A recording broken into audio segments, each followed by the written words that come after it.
Hello everyone, Soberoni of G&A Reviews here with another FGO event guide. This time we're going to be taking a look at the upcoming event in FGO-NA, Aeaean Breeze, aka Chaldea Boys 2022. This event is going to be dropping later this week very likely, and it's going to be open to everyone who's completed Fuyuki, so even new players will be able to participate and farm in it. Now unlike most events, this one is very simplistic and straightforward, but nevertheless there will be timestamps in the description so you can jump ahead to whichever part of the video you need the most. And before we get into it, if you haven't already, do please consider following us over on Twitch. We stream multiple times a week, and I'll definitely be streaming this event once it drops. So whether you're a new player looking for some tips, or you just want a chill group of weebs to vibe with while you farm, feel free to come on by. And with that said, let's take a look at the new event servant. The new servant dropping with this event is going to be Odysseus. He is a 5-star rider with a max attack of 11,795 and a max HP of 13,284. He has an AoE Arch Noble Phantasm, and he specializes in being an excellent farmer as well as a great challenge quest servant to build around. So if you're in need of a good all-around rider, you might want to consider picking him up. However, in addition to Odysseus, there's also going to be a raid up for Cersei, the 4-star caster. Cersei is an offensive single-target caster who specializes in bursting down enemy assassins. But in addition to those two servants, this event is also going to feature raid ups for all non-limited 5-star male servants. However, I wouldn't suggest rolling for them because they are going to share a banner with Odysseus, which means they are going to be on a split raid up, and that makes them harder to pull. But that's it for the servants for this event, so let's take a look at the craft essences. There are going to be a lot of limited CEs for this event, all of which are only going to be available through the gacha. However, since this event does coincide with Chaldea Boys, you will be given a free ticket that you can use to pick any one of these CEs from the shop for free. So I'm going to cover all of them briefly and then give you my opinion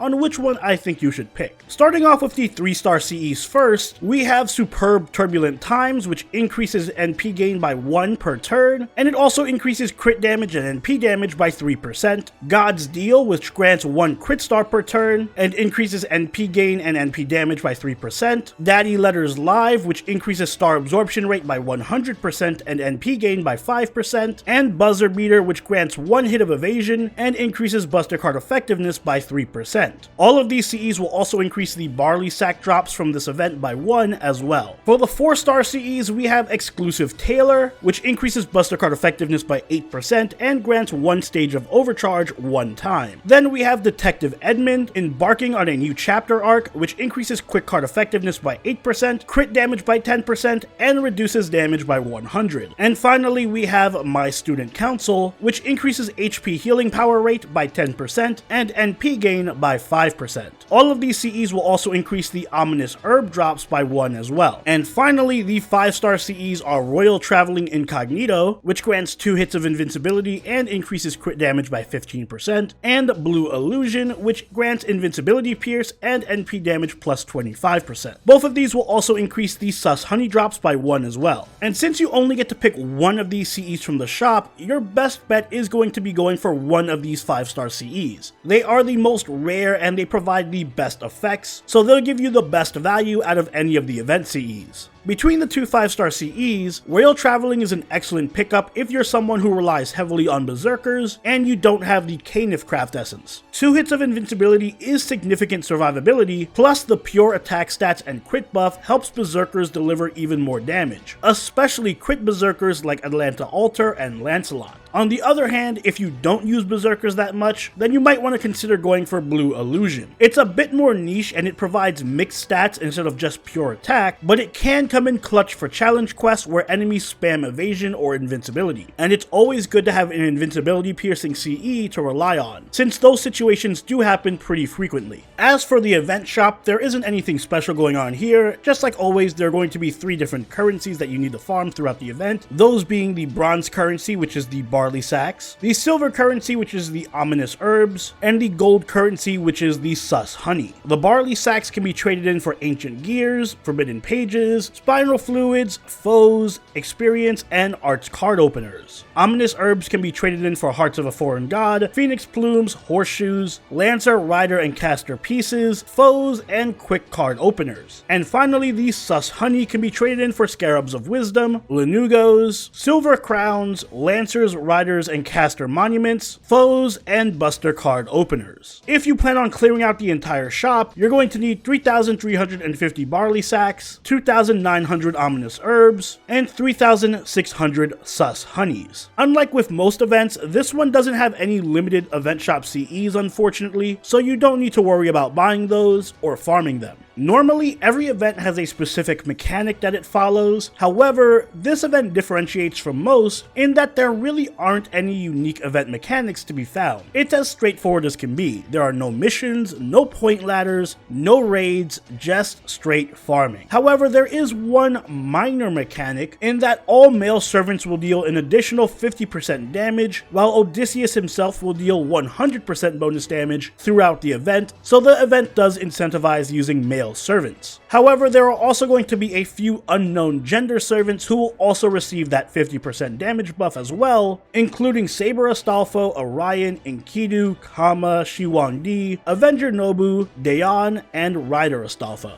As for the story of this event, the story quests are designed to be accessible for new players, so it is exceedingly easy, and pretty much everyone should be able to complete it because it's also fairly short. There's going to be a grail rewarded to you after you finish the epilogue as well, so it is definitely worth doing the event even if you don't plan on farming it. Unfortunately though, there is a time lock, so not all of it is going to be available right away. You'll need to wait for new chapters to be released every day.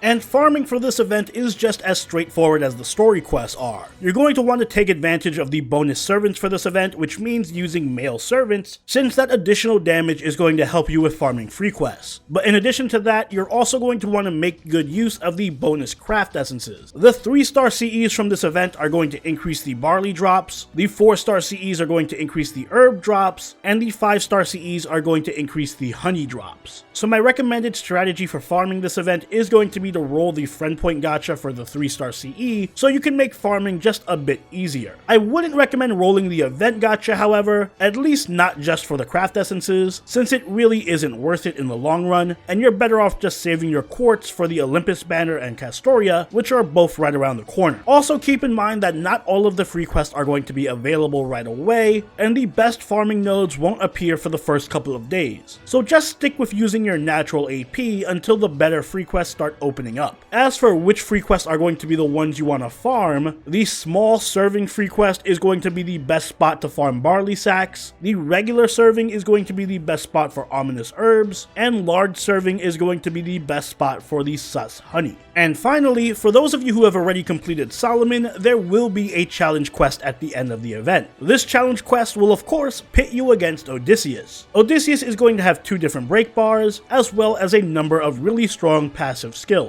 During his first break bar, he'll have Aegis Mark 1, which is a permanent unremovable buff that gives him neutral damage from all servants, attack up, and debuff resistance up as well. After breaking his first break bar, he'll remove Aegis Mark 1 and replace it with AIGIS Mark 2. This buff will give him a permanent unremovable 2-hit evasion at the start of every turn, and then once you break his second break bar, he'll replace that buff with Aegis Mark 2, which grants him resistance to damage from all enemy servants except shielders, as well as attack up and debuff immunity. The best way to approach this fight is to break it up into phases. In phase 1, Odysseus will receive neutral damage from all enemies, so class advantage doesn't matter. However, do keep in mind that the male servants in this event deal an additional 50% damage, which makes up for that neutral class damage. So it is advisable to bring a single target male assassin to deal with Odysseus' first 2 stages. King Hassan, Li Shuwen, Izo, Kojiro, and funny enough even Kama, since she does count as a male for this event,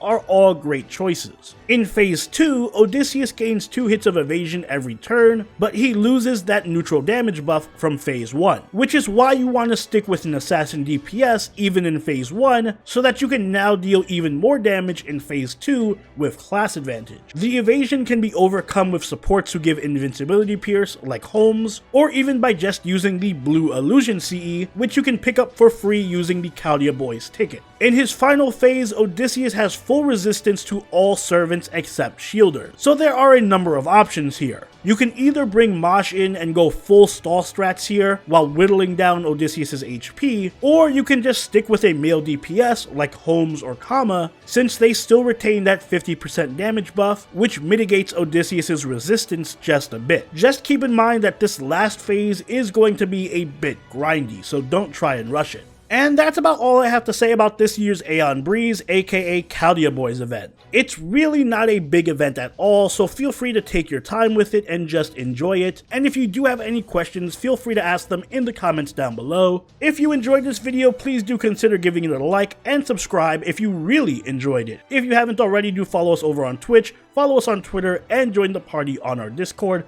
all linked in the description down below. And until next time, this is Soberoni, signing out. Later.